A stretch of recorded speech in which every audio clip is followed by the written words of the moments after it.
Hello everybody and welcome to another episode of Revisiting Disney. If you're new to the series, Revisiting Disney is a series in which I basically play the role of Imagineer for a day.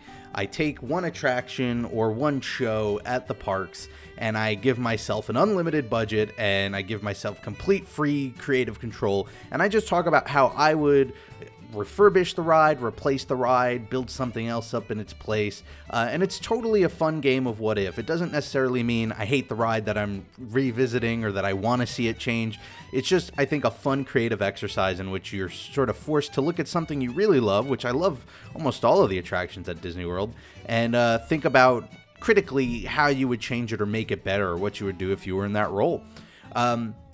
I take suggestions from you guys, the subscribers, as you leave them in the comments, and I got a lot of great suggestions last week when I revisited Stitch's Great Escape. However, there was one suggestion that seemed to get the most support, and it was from Lemurs and East Coast Railroads and Lola and Lunar Distortion, and they all suggested that I revisit Country Bear Jamboree. So that's exactly what we're going to do. Now, if you don't know what Country Bear Jamboree is, it is a musical show featuring animatronics here in Frontierland in the Magic Kingdom. I hope I faked some of you out by starting in front of the Haunted Mansion. It's got a pretty rich history. It was a history that Walt was involved with, which is sort of what gives it a somewhat, untouchable reputation. It's sort of like Carousel of Progress, where it's almost blasphemous to talk about changing it or revamping it. But like I said, that's what the series is all about. So let's talk about what I would do to change Country Bear Jamboree. Now, the easy and the weak answers are, oh, well, don't change it much at all, or maybe update the animatronics and that's it. And that's all weak. That's being afraid of the issue, and that's being afraid of actually changing something. Now, here's the thing. I'm not going to wipe it out completely. It's a pretty small building. It's made for a show, so the idea of taking it out and putting an actual ride in here is not really one that seems practical. Let's start the show up. As you can see, it's got bears. They sing. It's a lot of fun. Here's what I would do with it. First thing I would do is I'd have to acknowledge, what is it about this ride that people love? Now, big part of it's going to be the history, and that's something that you can't really replicate. You can't make this, you can't give this a new history that people are going to love just as much. You need to do something else with it. The other thing that people love about it is the humorous music. It's, like I said, it's a musical. It's kind of funny. I think that's where the focus should be, right? Is the show over already? Oh, they're not there anymore, huh? So this is what I would do. I would keep it a musical show. I would keep the bears. I would keep that whole story of, that whole family of characters. But I would rewrite the entire show completely, revoice it. I would, of course, yes, give it new and better animatronics, but with a little bit more to that, which I'll add in a minute.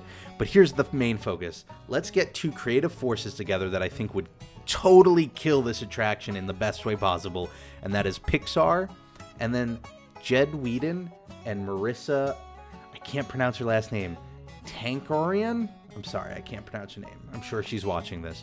Pixar, of course, behind all of these amazing movies.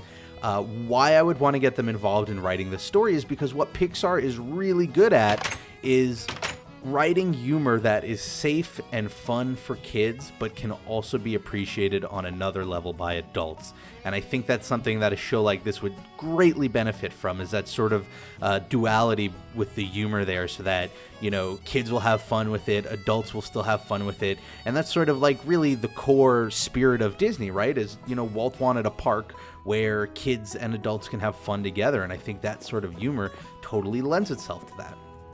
Now, that said, Pixar does not really do musicals. That's not really their thing.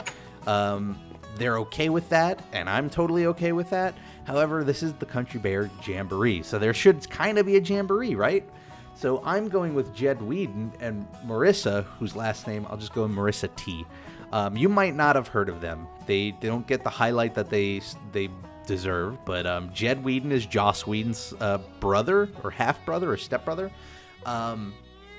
And they all work together, the three of them. Joss Whedon, that you might not know, but he directed The Avengers. He created Buffy the Vampire Slayer, Firefly, Angel. But most importantly for this discussion, him and his brother and Marissa worked on Dr. Horrible's sing-along blog, which, if you haven't seen it, it is a musical web series about a villain played by Neil Patrick Harris who has a crush on this girl who is dating his arch nemesis, Captain Hammer, the hero. It's a hilarious web series. It's really funny. It is a wonderful musical, which is the important part, right?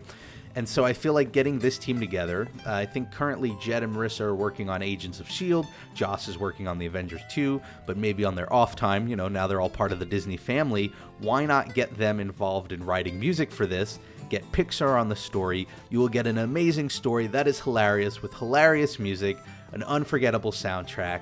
It'll be something that can be appreciated by both children and adults, and the best part is you don't need to spend a whole lot of money like revamping the infrastructure. It's still animatronics at the end of the day. You'd put new ones in there. I would opt out of doing anything like 3D video and all that flashy stuff. I think that can give it a more rustic feel that would, one, fit in with Frontierland, but two, it would sort of help maintain that historic feel, like that this is something from the old version of Disney World, back when, you know, Disney wasn't the megacorp it is today. And, you know, it's not all about the flashy effects. It's just about doing a few effects really, really well, like get really, really high quality animatronics involved.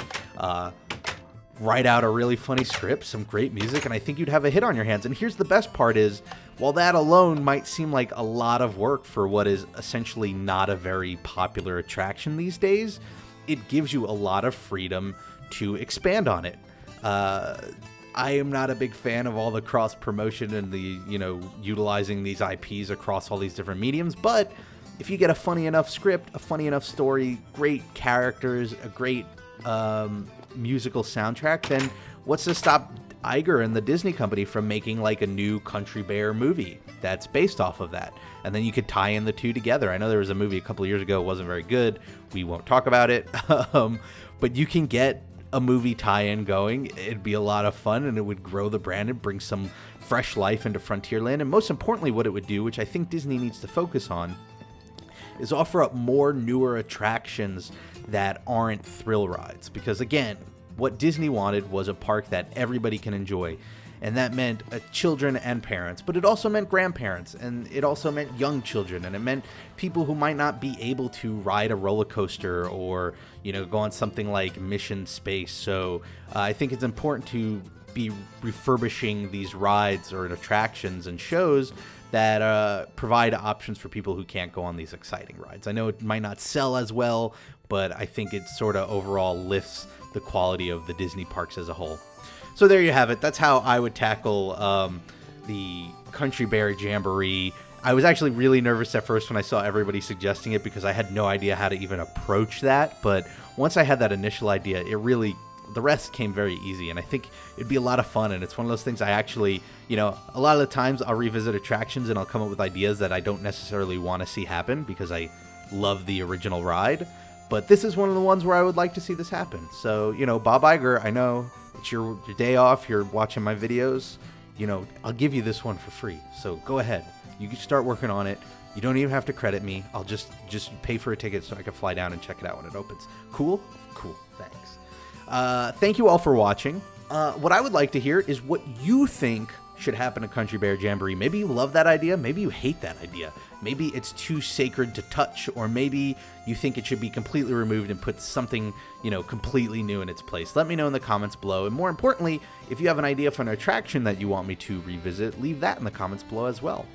If you want to follow me on the social networks, I'm Rob Plays on Twitter, and I'm Rob Plays That Game on Instagram and Facebook.